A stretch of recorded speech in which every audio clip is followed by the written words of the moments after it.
Bonjour et bienvenue, je suis ravi de vous retrouver sur votre JT Lozère. Avant de développer les titres, je vous propose de liker, commenter et partager cette édition du journal afin d'en améliorer le référencement. Tout de suite, sans plus tarder, les titres. Élections européennes, une initiative originale, rencontrer les électeurs en les invitant à partager un moment convivial et susciter l'interrogation dans un bistrot éphémère installé au milieu du marché de Marvejols. Sport et gastronomie, nous nous rendrons au Buisson où Interbev avait convié Fabien Pelous, le célèbre deuxième ligne du rugby à 15, à l'occasion des rencontres à table. Religion, l'évêque de Mende, Monseigneur Benoît Bertrand, quitte la Lozère pour rejoindre le diocèse de Pontoise. Agriculture, nous nous rendrons avec les élèves du lycée agricole Terre Nouvelle qui ont inauguré sur l'Aubrac une parcelle composée de 2000 plants de plantes traditionnelles. Aventure et solidarité. Mounette et Papy Bobo sont des enseignants retraités. Ils seront les uniques lozériens à prendre le départ de la deuxième édition du Twingo Red avec l'objectif de nouer des contacts constructifs avec leurs homologues marocains. Transhumance en Aubrac. Le col de Bonnecombe a accueilli la traditionnelle et populaire transhumance. La 32e édition s'est déroulée devant 2000 spectateurs. Et à la fin de cette édition, bien entendu, vous retrouverez les brèves. Regardez, nous l'avons tous reçu dans notre boîte aux lettres, l'enveloppe des élections européennes. Et bien justement, les élections européennes, la Maison de l'Europe de Nîmes est venue à la rencontre des Lozériens au moyen de quelque chose d'assez innovant, d'original. Un petit estaminet, un petit café, un petit troquet, nommé le Café de l'Europe. Le but du jeu, venir rencontre. Alors ils ont fait le tour de la Lozère et le but du jeu, venir à la rencontre des Lozériens. Et nous les avons rencontrés à Marvejols. Reportage. Parce que il faut voter, point.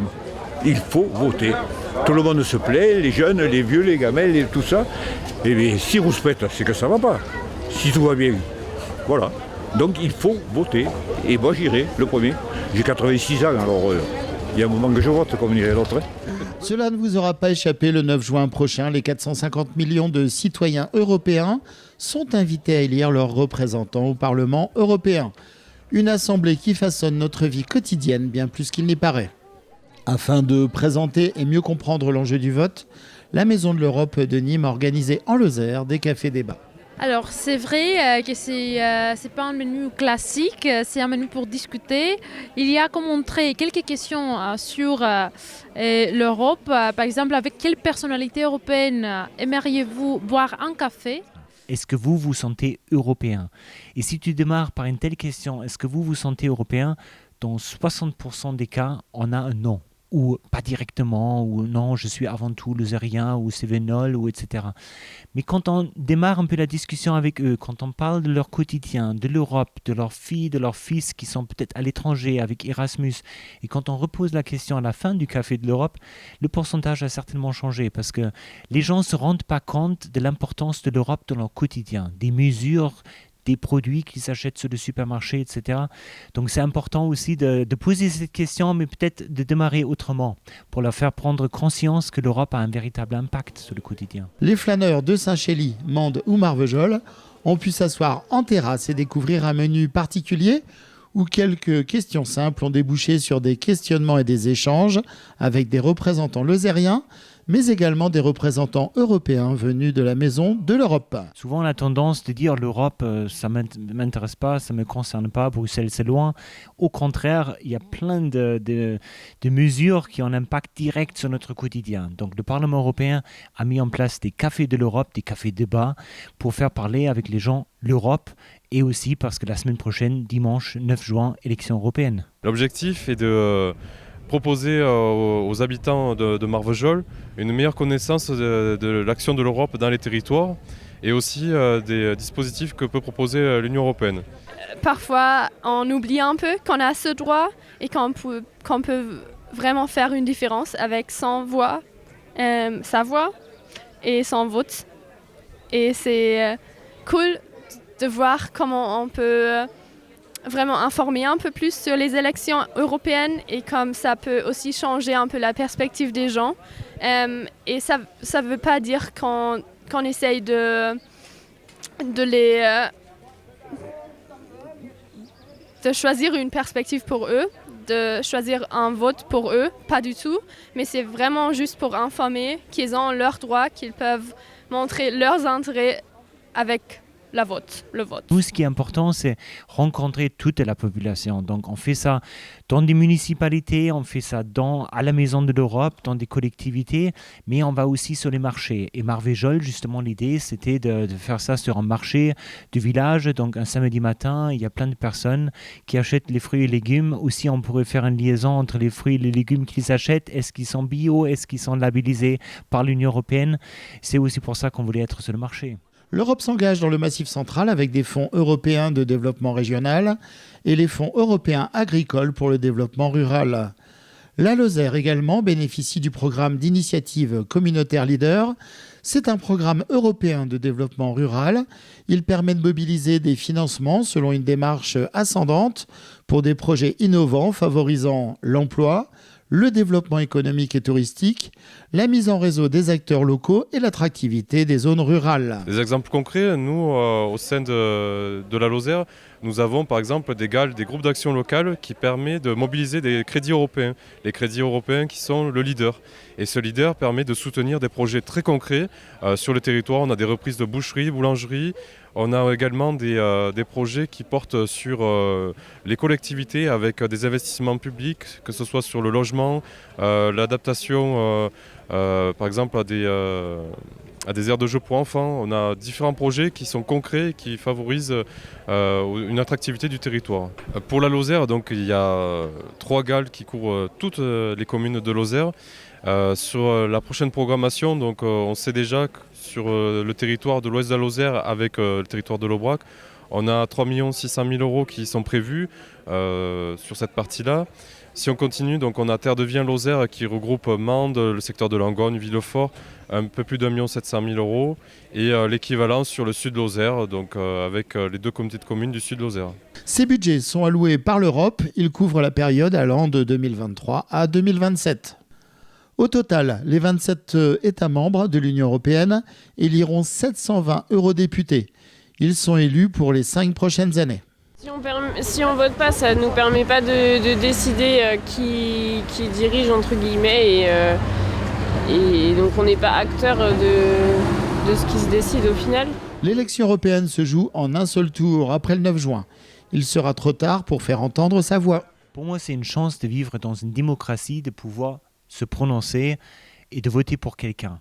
Si toi, tu ne votes pas, quelqu'un d'autre va voter à ta place. Ça, c'est sûr. Ce qu'on dit souvent dans les lycées, les vêtements le matin, mais c'est qui choisit? Est-ce que ce sont les parents qui choisissent ou est-ce que c'est toi qui choisis? Pour un vote, c'est exactement la même chose. Quelle direction tu veux donner à l'Union européenne? Est-ce que tu veux une Europe plus écologique? Vote en conséquence. Est-ce que tu veux moins d'Europe? Vote en conséquence. Est-ce que tu veux une Europe plus sociale? Vote en conséquence. On a le choix en France. Tu as 37 listes, c'est peut-être même un peu trop, mais c'est à toi de choisir quelle Europe tu veux et ça influence. Allez, je vous invite maintenant à prendre la direction un peu plus au nord, direction Le Buisson, où le samedi 1er juin, dans le cadre des rencontres à table, organisées par Interbev et ce au niveau national, eh bien, ils avaient un parrain. Et ce parrain, c'est Fabien Pelouse. Fabien Pelouse qui était présent au Buisson, où était organisé un tournoi de Sixte, des animations bien entendu autour de la viande, mais aussi autour du sport. Et Fabien Pelouse a chaussé ses crampons. Il a joué auprès des équipes, de l'équipe des élèves de Terre Nouvelle. Un reportage de Marion Guibaudot. Bon, je crois que je suis un peu le maillon faible de cette équipe. Donc, par rapport à moi, ils jouent tous bien en fait. Les rencontres à table, aimer la viande et ceux qui la font sont la nouvelle émanation des rencontres Made in Viande qui fêtaient leur 10e anniversaire cette année. Pour entrer de plein pied dans une nouvelle décennie, Interbev a donc décidé de changer de formule tout en gardant les éléments qui ont fait son succès durant 10 ans. En fait, la viande, elle a sa place dans la nutrition en général. Évidemment, au niveau sportif, l'apport en protéines est extrêmement important et la diversité des protéines est importante. Donc, nous, on a un message toujours autour du flexitarisme. Donc, on associe la viande à tout autre, notamment les légumes et autres aliments. Mais évidemment qu'en année olympique, il faut rappeler que cet équilibre alimentaire est très très important pour la performance et c'est une des premières bases du résultat de toute façon. C'est le message que veut faire passer Interbev, donc aimer la viande et ceux qui la font. C'est vraiment ça le sujet de la journée et montrer qu'on peut lier et le sport et la consommation de viande, que c'est pas opposé. Et je pense que le lieu, la commune du Buisson choisi, donc où il y a beaucoup d'éleveurs, de producteurs sur la commune, dont moi-même, oui. Et il y a des bouchers pas très loin.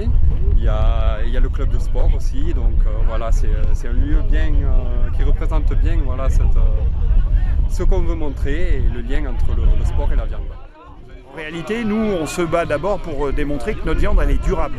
Donc c'est un premier enjeu et quand on est en Lozère, je pense que la durabilité n'est pas très compliquée à démontrer parce qu'elle est responsable de toute l'animation du territoire. On voit vraiment l'importance de l'élevage et ensuite l'importance de la filière parce qu'on sait aussi qu'on a une filière bovine qui est sur tout le territoire et même là on n'a plus de service public.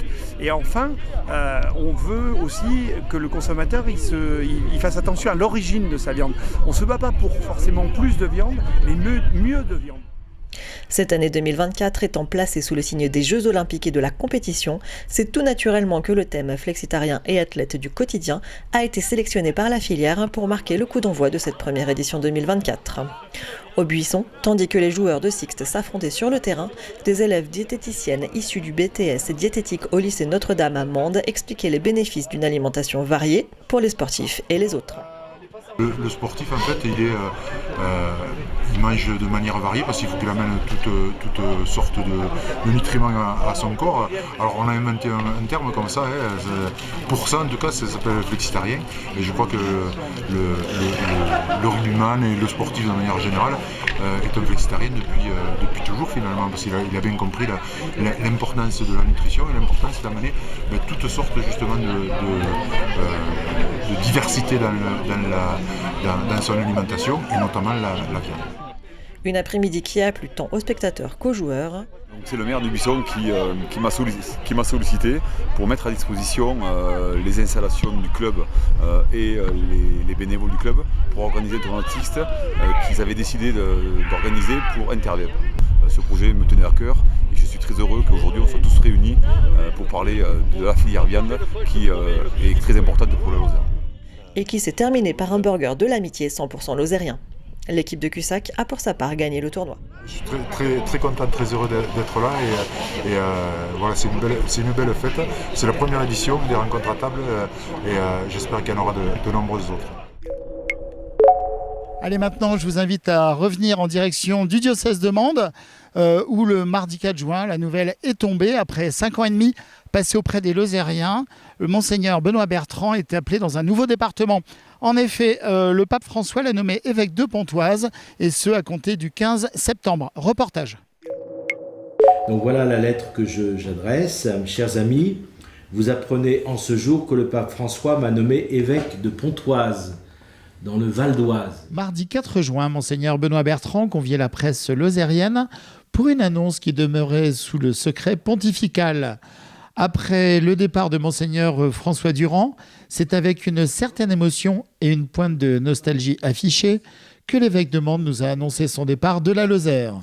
Il va prendre la direction de Pontoise en région parisienne, où il a été nommé évêque par le pape François, à la suite de la démission de Monseigneur Lalanne, qui a atteint la limite d'âge fixée à 75 ans. J'ai envie de vous dire, écoutez, espérance.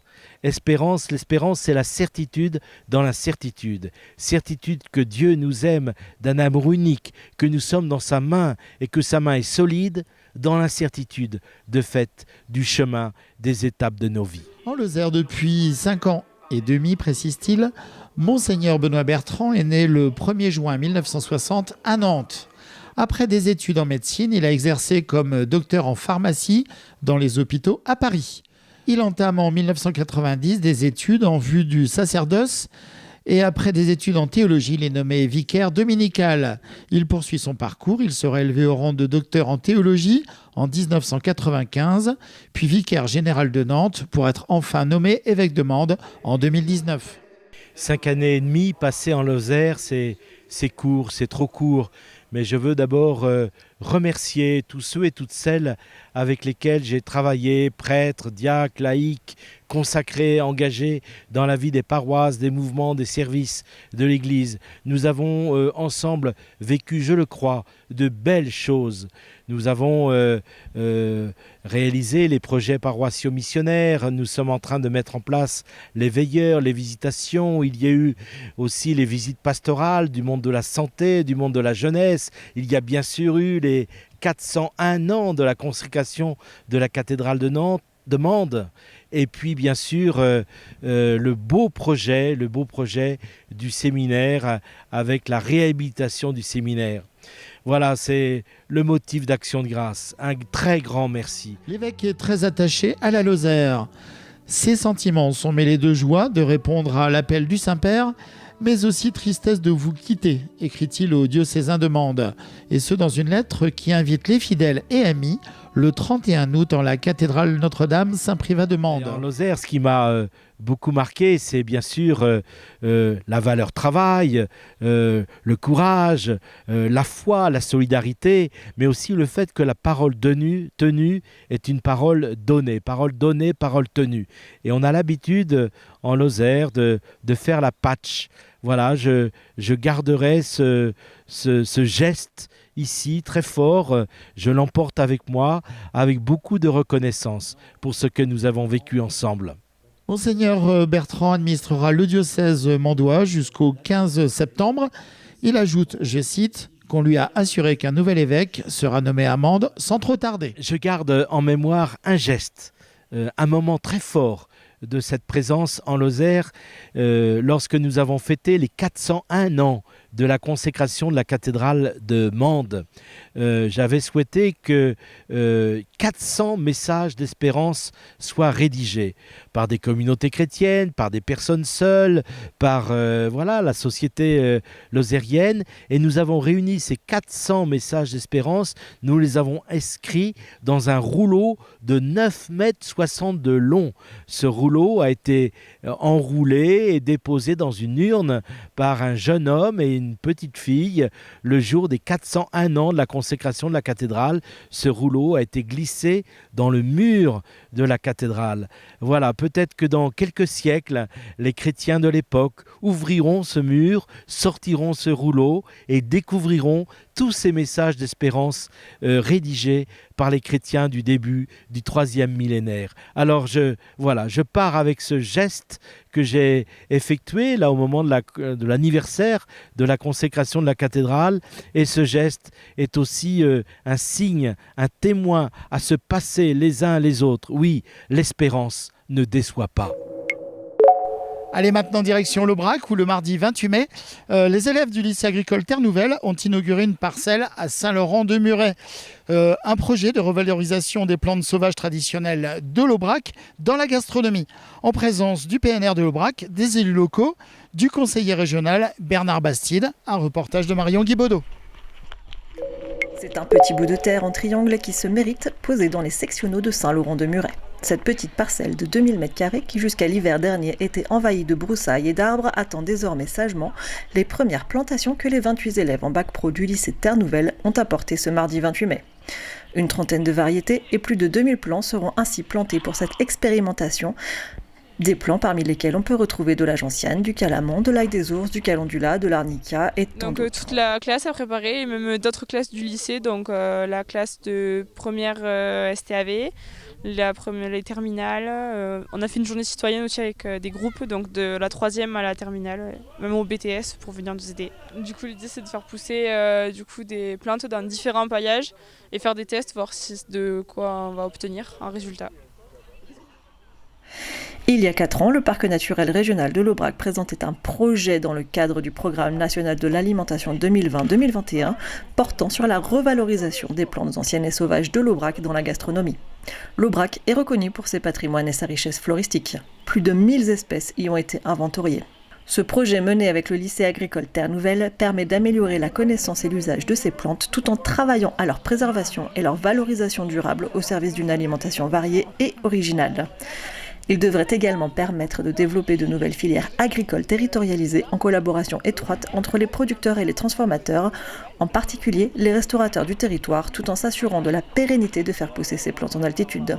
On espère que tout va pousser, d'avoir du rendement, et après peut-être on va du coup le vendre à d'autres magasins, comme par exemple le thé d'Aubrac, on va le vendre à la Grange au thé. On ne sait pas, tout dépend quoi est-ce qu'on va obtenir, et après peut-être à vendre à des marchands qui transforment ou des choses comme ça. Marlène Cruez et Philippe Ray, 2 des professeurs du lycée agricole de Terre-Nouvelle qui se démènent depuis la rentrée 2023 pour que ce projet aboutisse, étaient très heureux de regarder les élèves poser les premières fleurs d'une expérimentation qui devrait durer dans le temps. Après on a beaucoup d'investissements. Heureusement qu'il y avait le PNR qui nous a aidés à nous donner des sous. Et après, on a chacun apporté quelque chose, comme Bastien, un collègue de ma classe, du coup il a apporté des piquets de clôture. Pour moi, j'ai apporté de la laine, j'ai apporté du foin. Et après, on s'entraide chacun. Comme par exemple, moi j'ai apporté ma voiture aujourd'hui pour s'entraider. On s'entraide à tour de rôle. Je vous invite maintenant à partir à la rencontre de Mounette et de Papy Bobo, 2 enseignants à la retraite. Vous savez quoi? Ils vont prendre la direction du Maroc à bord d'une Twingo spécialement préparée. Ils ont l'intention de nouer des liens forts avec des enseignants marocains. Le départ est prévu pour février 2025. Reportage. J'allais dire, ils savent que c'est un peu un rêve de participer, de faire Au départ, c'était peut-être un trek dans le Sahara, etc. Et c'est vrai que c'est pas des contrées que Christian apprécie au départ, du moins en tant que visite. Et puis l'audace que Romain a lancée avec son frère et sa sœur, parce que quelque part, la famille a aussi cette importance-là. C'est 2 personnes qui sont adorables et on ne peut qu'apprécier une aventure comme ça. Je pense qu'être à 2, avec tout ce qu'ils ont donné, moi ils sont avec moi au garage presque tous les jours, ils sont là depuis des années pour mon frère, ma soeur, pour mes employés, ils sont là pour tout le monde. Donc on s'est dit de les isoler un petit peu tous les 2 dans cette Twingo qu'on leur aura concoctée pour qu'ils partent et surtout qu'ils nous reviennent. Et moi c'est ce qui me fait plaisir et c'est ce qui me rend fier une fois de plus d'avoir ce nom-là sur mon garage. Direction le Maroc pour la 2e édition du Twingo Red. C'était le rêve d'un couple, Pascal et Christian, 2 enseignants retraités dont la bougeotte et l'altruisme vont les conduire jusqu'au Mont Atlas, de la plus originale des manières, en Twingo. L'aventure tout en faisant de belles actions pour les écoles des villages isolés au Maroc. Le départ est planifié en février pour un périple de 10 jours depuis Saint-Sébastien en Espagne, puis direction les pistes marocaines accompagnées d'une flotte de 250 Twingo. Cette 2e édition du Twingo Red fait suite à l'anniversaire célébrant les 30 ans de la mythique grenouille conçue par le constructeur Renault. Pour l'heure, il faut préparer le véhicule afin d'effectuer sereinement les 4000 km de route, de pistes, de dunes et de montagnes à travers les paysages marocains. Donc on a des expéditions un petit peu tortueuses et sinueuses. C'est vrai qu'on a fait des fois des similitudes avec la Lozère. Il y a 2-3 endroits où ça rappelait bien les virages de la Malène. entre autres. Donc, et puis nos cosses vont nous permettre de nous entraîner aussi. Je ne dis pas que c'est une Twingo du Dakar, mais en fait, elle est vraiment pleine de petites idées, de petites astuces de tout le monde. Mais on s'est aperçu que l'idée quand même de base qu'on en avait, ça va être vraiment la chose parfaite. C'est Romain Le Fiston qui a déclenché l'aventure. C'est un pilote de sport mécanique. Il est installé à Banassac depuis 2 ans et demi. Il est à la tête d'un garage dont l'enseigne arbore fièrement le nom de la famille. Situé à la sortie 40 de la 75, il vient d'adjoindre un atelier de carrosserie peinture et ça tombe bien. Le bleu, c'est vraiment une couleur qui fait plaisir à Romain, enfin qu'il a depuis le départ. Et en même temps, on voulait quelque chose qui montre que c'est nouveau, ça suit la route, voilà, ça sort de l'ordinaire. Puis moi j'ai fait ça. Et puis Xavier, il s'est lancé dans tout le monde met la main à la pâte. Dans sa création. Là, que ce soit Christian pour tout ce qui est justement l'association, les paperasses et machin, tout ça, donc ils y mettent vraiment à fond. Et la maman de Romain qui m'a beaucoup aidé en carrosserie et beaucoup en nettoyage, elle a frotté très très fort l'intérieur de la voiture et l'extérieur aussi. Donc tout le monde s'y met à fond. Ouais. Cette deuxième édition du Twingo Raid regroupe des équipes de toute la France. L'équipe lozérienne sera la seule représentante de notre département. Le premier mot qui me viendrait, c'est le mot découvrir, découverte, rencontre. C'est vraiment ça, découvrir des paysages qui font rêver quand on voit encore une fois ce qui s'est passé dans le premier raid et toutes les vidéos qu'on a pu regarder. Et puis rencontrer les autres, on y reviendra peut-être, mais rencontrer entre autres les enfants de ce pays qui ont vécu quand même des secousses au sens propre du terme un peu compliquées il y a pas très longtemps. Et nos 2 enseignants retraités comptent bien comptabiliser non seulement les kilomètres, mais surtout les actions au profit des écoles rencontrées au fil de leurs aventures. S'ils partent chargés de cartables bien garnis pour les classes locales, ils envisagent de nouer des contacts forts avec leurs homologues enseignants locaux. Et pourquoi ne pas envisager des actions communes avec des liens futurs entre les élèves lozériens et leurs camarades marocains. Donc ça serait important de donner une suite aussi, après petitement certainement, mais de voir comment on peut continuer ce raid d'une autre manière. Et voilà, notre rêve et notre idée, c'est d'impliquer des élèves quelque part en Lozère, pour leur faire partager notre aventure et puis peut-être après établir des contacts avec des écoles qu'on va visiter et pour qu'il y ait une suite. Voilà, l'idée c'est pas passer 10 jours dans le sable et dans les montagnes du Maroc et puis revenir tranquillement et regarder les vidéos, quoi. Et c'est toute une équipe du garage qui s'est prise au jeu. On a choisi le moteur le plus basique, le plus simple. On n'a pas cherché à faire quelque chose de performant, on a cherché à avoir exactement tous les chevaux qu'il y avait d'origine, mais qui soient tous là pour la partie moteur. On a fabriqué un capot, on a modifié une entrée d'air qui est d'origine pour que le moteur puisse respirer, parce qu'ils vont passer le col de l'Atlas, qui est quand même à haute altitude.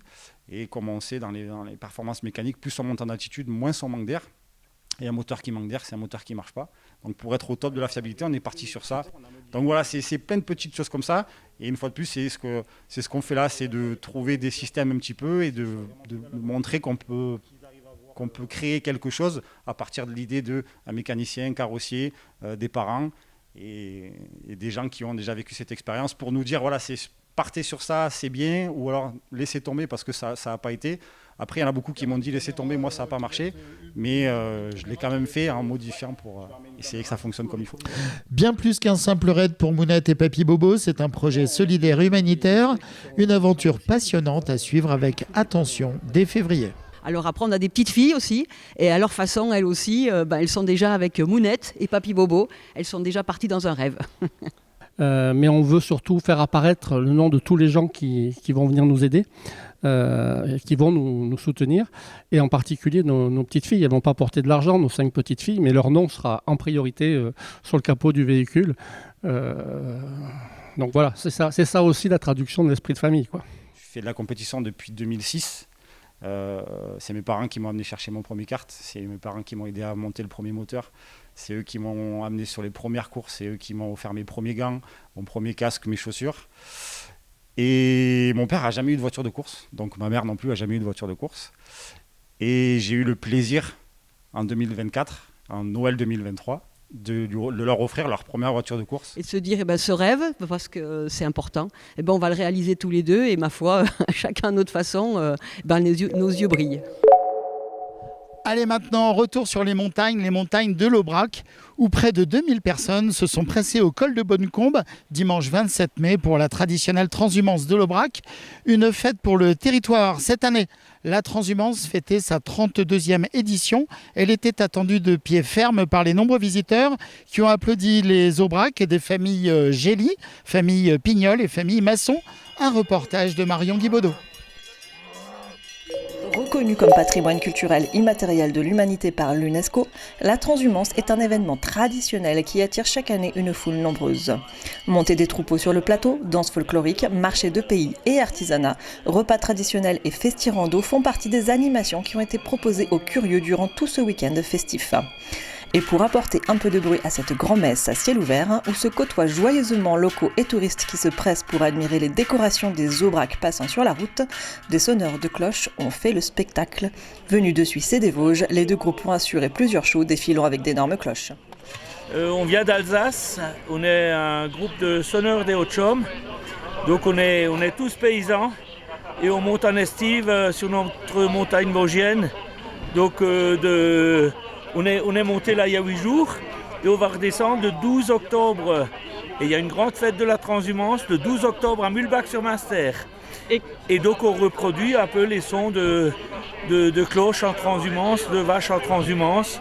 Et aussi pour le plaisir de venir animer sur d'autres massifs.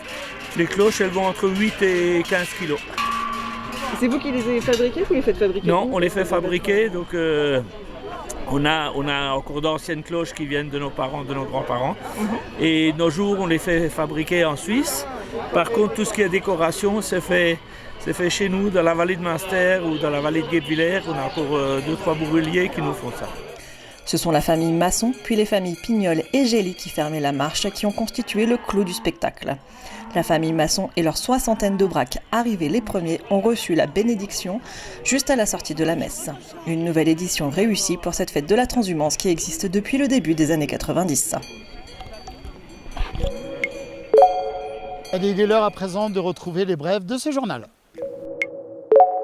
Dans les gorges du Tarn, à la Malène, il faudra patienter jusqu'aux prochaines élections municipales pour que se résolve enfin le rififi qui oppose le conseil municipal à un collectif de 101 personnes sur les 134 habitants que compte la commune de la Malène, où Madame Doucière est élue maire depuis 2020. Le collectif est signataire d'une pétition demandant la dissolution du conseil municipal et, je cite, « le retour de la démocratie sur la commune de la Malène ». Le collectif avait été reçu à la préfecture début mai à la suite d'une casserolade bon enfant mais déterminée. Selon les retours de la préfecture en conférence de presse, il est préférable de respecter le scrutin et de patienter jusqu'aux prochaines élections municipales qui se dérouleront en 2026. Il sera alors possible et surtout opportun de faire un choix éclairé au moment de déposer le bulletin dans l'urne. Un dossier compliqué qui est suivi avec attention par les représentants de l'État. Cependant, suite à ces difficultés de gestion évidentes et surtout concernant d'éventuels problèmes sécuritaires, la préfecture demande expressément que des dispositions nécessaires soient prises afin de ne pas mettre la population en danger. Un défi sportif hors norme où 762 participants se sont élancés lors de la première édition de Mande Ekiden organisée en Lozère. Leur challenge, la distance d'un marathon avec relais dans les rues mandoises fermées à la circulation automobile pour l'occasion. Les coureurs étaient répartis en 127 équipes de 6 relayeurs et ce dans 5 catégories. À la manœuvre, Mathieu Rissohan et Yannick Valinas, avec le soutien de l'Éveil Mandois, ils ont su mobiliser les institutions, les entreprises, les coureurs mais aussi les bénévoles pour cette expérience de course à pied où l'esprit d'équipe a dominé durant toute la compétition. Et cette première édition s'est jouée entre l'équipe ruthénoise du stade Rodez Athlétisme qui a remporté le relais à l'issue des 42 km 195 en 2h20 et 4 secondes devant l'équipe des Lozériens Les Pleureuses. L'Éveil Mandois Athlétisme complète le podium avec la 3e marche. Une très belle édition qui s'est déroulée dans une ambiance festive jusqu'à 1h du matin, place du Foirail à Mende. Dimanche 23 juin, à l'occasion de la traditionnelle transhumance ovine sur le Mont Lozère et pour célébrer la reconnaissance de la transhumance inscrite sur la liste du patrimoine culturel immatériel à l'UNESCO depuis le 6 décembre 2023, l'entente Cossé-Cévennes a souhaité habiller les brebis de pompons bleus, faisant appel à toutes les bonnes volontés, notamment dans les collectivités locales, et à tous ceux qui ont de la laine bleue pour les fabriquer. Près de 1000 pompons ont déjà été récoltés. On est vraiment fiers de cette nouvelle inscription et on a envie de le partager au plus grand nombre. Donc on a 3 fêtes de la transhumance sur le territoire du bien Cossé-Cévennes, celle de l'Espérou, celle des Airs et celle du Mont Lozère. Donc on sera présent pour expliquer aux gens sur un stand ce que c'est que la transhumance, ce que c'est que cette reconnaissance, ce que c'est que le travail des éleveurs. On sent vraiment que la transhumance touche et parle aux gens et en intergénérationnel et que c'est une opération qui fait plaisir et qui emmène un petit peu de gaieté dans un contexte actuel qui n'est pas forcément très drôle. Le Téléthon 2023 en Lozère, c'est 125 315 € collectés. Françoise Gambier, responsable de la coordination Lozère, a communiqué le montant de la collecte du Téléthon 2023 pour le département. Il regroupe les collectes liées aux animations sur le territoire et les dons en ligne. Alors que le montant national approche les 93 millions d'euros, dans notre département, les animations locales ont rapporté près de 68 000 €. Les dons en ligne ont généré près de 57 500 €, soit une collecte globale s'élevant à 125 315 €, soit une hausse de 3 000 € par rapport à l'an passé. L'équipe de la coordination départementale remercie les donateurs, les organisateurs, les associations et les bénévoles pour ce travail collectif dans un contexte certes difficile et qui ont fait que ce Téléthon 2023 était un succès. Pour 2024, un Téléthon camping se déroulera cet été, puis le Téléthon 2024 aura lieu exceptionnellement fin novembre. Clap de fin pour Samuel Palot en tant que dirigeant de l'Escale, une institution à Badarou et un refuge pour tous ceux qui empruntent la RN 88. Désormais, ce sont 2 nouveaux visages qui accueilleront les clients derrière le zinc, Philippe Thomas et Marie Gueffier. Vendredi 24 mai, Samuel Palot a décidé de faire ses adieux aux Badaroussiens et fidèles du bar tout en fêtant les 20 ans de l'Escale. Un bar qui a d'abord accueilli les assoiffés à l'entrée de Badarou dans les années 2000 avant de rapidement trouver sa place actuelle avenue du Gévaudan. En compagnie des élus locaux, de la présidente de la Chambre des métiers et de l'artisanat Florence Vignal, venue en amie saluer la famille et les nouveaux propriétaires, la soirée a été mémorable. Une entreprise longtemps familiale puisque c'est le père qui avait créé ce bar. En 2009, Samuel Palot rejoint l'entreprise familiale puis en reprend les rênes en 2017 au départ à la retraite de son papa. Désormais, une nouvelle ère commence. Après la victoire de Chirac la première année, le record du plus grand paquito lozérien est tombé. À l'issue de la 2e saison du concours du plus grand paquito, et après des moments épiques et endiablés dans les fêtes lozériennes, c'est Hispagnac, représenté par l'équipe de La Pavie, l'association pour l'animation du Vallon d'Hispagnac, qui s'est vu remettre le trophée de l'année lors de la fête du Chastel Nouvel, qui est le siège de Los Banda, l'initiateur de cette joyeuse compétition. En effet, le record s'est joué entre Langogne et la capitale de la fraise, et ce pour quelques mètres de différence. C'est officiel, il faudra battre Hispagnac, et ses 110 mètres de long, ce sera le nouveau record à battre. Et les règles évoluent pour cette nouvelle édition qui d'ores et déjà est lancée. Un challenge bon enfant, accessible après une inscription officielle auprès de Los Banda. Les communes peuvent dès à présent mobiliser leurs troupes et s'aligner pour tenter le record remis en jeu pour cette 3e édition. À noter 2 nouvelles règles, effectuer le paquito dans un laps de temps imparti et enfin la longueur sera mesurée sans contestation possible au moyen d'une roue de mesure professionnelle. Lundi 27 mai, la Chambre des métiers et de l'artisanat a célébré la 16e édition et les 30 ans du concours Lozère Gourmande qui récompense les savoir-faire agroalimentaires du département. Une foule nombreuse s'était rassemblée à l'espace Georges Frêche à Mende pour applaudir les lauréats. Ce concours qui a lieu tous les 2 ans mobilise de plus en plus de candidats. 79 pour l'édition 2024-2025 et 314 plats ont été notés par un jury. Et voilà, nous arrivons déjà à la fin de cette édition. Merci de l'avoir suivi. Vous pouvez contacter la rédaction à l'adresse qui s'affiche ci-dessous. Je vous donne rendez-vous le 20 juin prochain. En attendant, portez-vous bien, passez une très belle soirée. Je vous dis à bientôt sur votre JT Lozère.